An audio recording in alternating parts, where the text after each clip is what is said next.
Between myself and God, I've been working on some things, and I've been trying to make some things a little bit better, and I'm trying to get it back to how its original form was meant to be. I'm trying to get it to where when people see my outside and my inside, they both agree that I'm a child of God.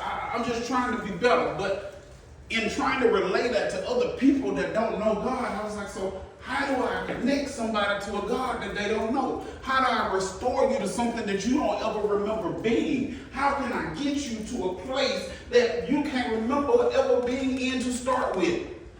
So we're going to talk about the restoration process. And when I say restoring, I'm not just talking about restoring to your godliness or restoring to your Christianity. I'm saying restoring yourself back to the best version of yourself, the version that God so ordained you to be, the version of when you used to smile, the version of when you were happy, the version where you were content with God doing whatever God was doing at that time. That version where you didn't cuss people out, that version where you didn't cry all night, that version where you didn't worry all day, that version where you were the best dad you could be, you were the best mom you could be, that version where you were the best worker you could be. Y'all remember, some of y'all remember that person that didn't cry all the time. You remember that person that was happy in their marriage. You remember that person that when you walked into the room, people felt better. The old car. The 65 when they had the nice lines. You remember when the paint used to shine. I remember. When the tires wasn't blowed out and the car wasn't sitting sideways. When the motor would crank on the first start and you didn't have to kick start. You remember? Y'all were the best versions of yourself. Today we're going to work toward getting back there. Getting back to a place where we're better. Getting back to a place where we're lining up with what God has for us. Getting back to a place where we don't hurt all the time or we don't cry all the time. Getting back to a place where people don't dislike being around us. So in Ephesians 4, we found that Paul is in prison. And what a place to write about being better than when you're in jail. But this wasn't jail. He was on house arrest. But I'm telling y'all, there wasn't no internet and no phone. So can you imagine being stuck in one place all day and people could come see you, but you couldn't go see them? They could tell you what time people could come see you, but all in all, you were stuck in one room doing one thing all day long. So it might not have been prison, but it sounded like prison to me. Amen. And while he was there, he was writing to his friends at Ephesus, and he was talking about the fact that they just needed to be restored. They needed to go back to what God created them to be. And the first 3 chapters, Paul is telling them that God loved them so much that even though they were Gentiles, they were not Jewish, they were not the ones that the Jews believed would be saved. He was saying that Jesus died for all of them. And because of that, they had opportunity to be restored. I don't know if y'all know this, but I love a vintage car. Oh man, I love an old car, man, on a way that y'all don't even know. I was able to buy my first old car, about a 72 Mustang. I bought it off the internet, and don't ever buy anything off the internet. The worst thing you can ever do. Because it looked good in the picture, when you get it, it looks nothing like that. And I remember when it came off, we couldn't crank it up, we had to push it off the trailer. And Dennis helped me, he painted it and restored it outside. But I'm telling you, it was a lot of work to get that car to look like anything. So I was trying to make it look like it used to look.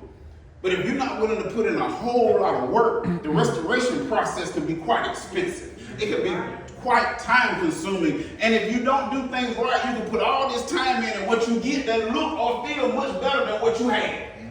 So as we get ready to start talking about restoring something, some of y'all came off the internet, amen? Some of y'all ain't what you look like, that's all I'm saying. Some of y'all didn't walk in here, some of y'all had to push in here.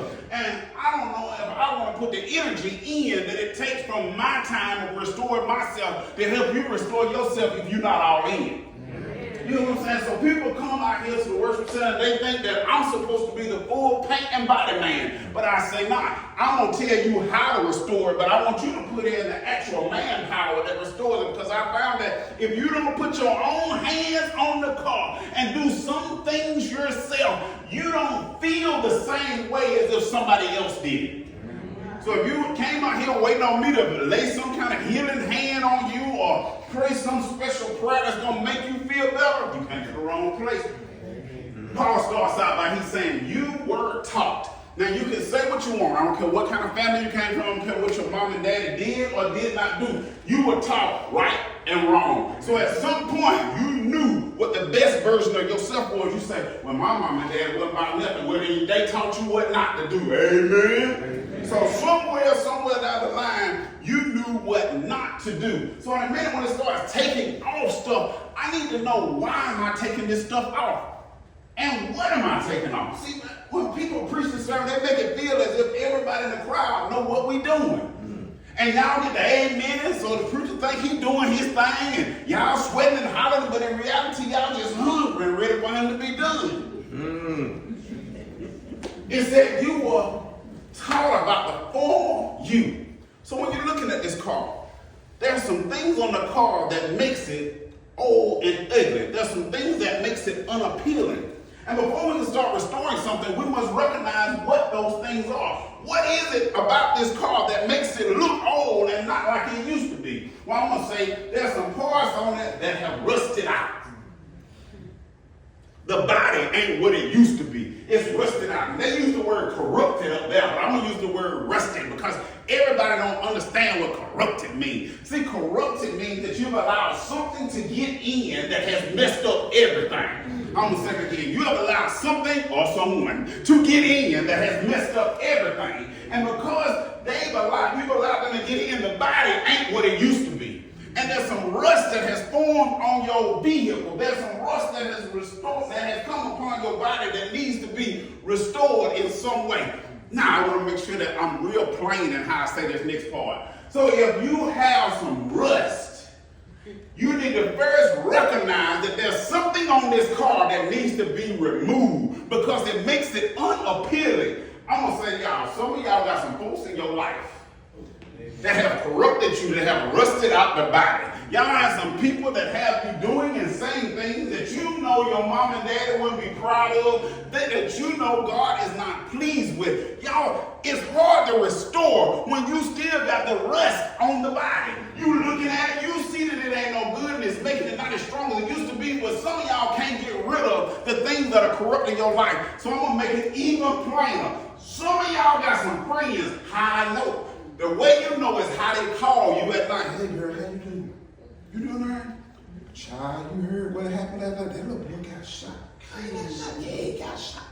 If they call you, and every time they call you, what they tell you is derogatory or negative, and you find yourself laughing about derogatory, negative stuff, then the person in your life is rusty, corrupted, and something needs to be done because you have not even realized that they're messing up your body, they're messing up your restoration process, they're messing up the outside, and I'm going to say you is ugly because of the way that you carry yourself, the way that you act. You say you saved because all of y'all say you saved, everybody say they're going to heaven, but I'm here to tell you, just because you said it, don't make it true. What did you say on the phone when she was talking to you? What did you laugh about last night? What went through your mind that was not of God?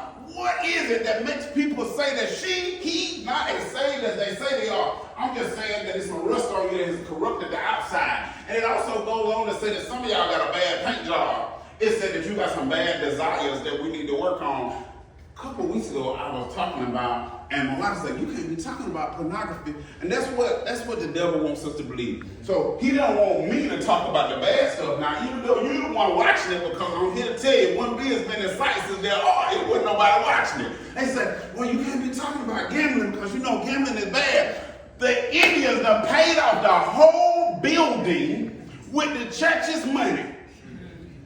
I'm going to say that again because that ain't here. Now, you won't give the church $2, but you give $150 a week. Some of y'all cash y'all whole check at the casino and leave it there. And you call me and tell me this. Now, Pastor, you don't need rooms or anything. I get plenty of rooms. They take good care of me. Baby, they don't take good care of me. You go down there and you drop a whole paycheck of one free room and some watered down drinks. But what I'm saying is, your desires, and I don't know what your desires are. I have no idea. I'll say this, I have some bad desires in my heart that I fight all the time. I struggle with all the time. I will go in the ground struggling with these things because there's things that make me human that are bad. But I say this, it's just a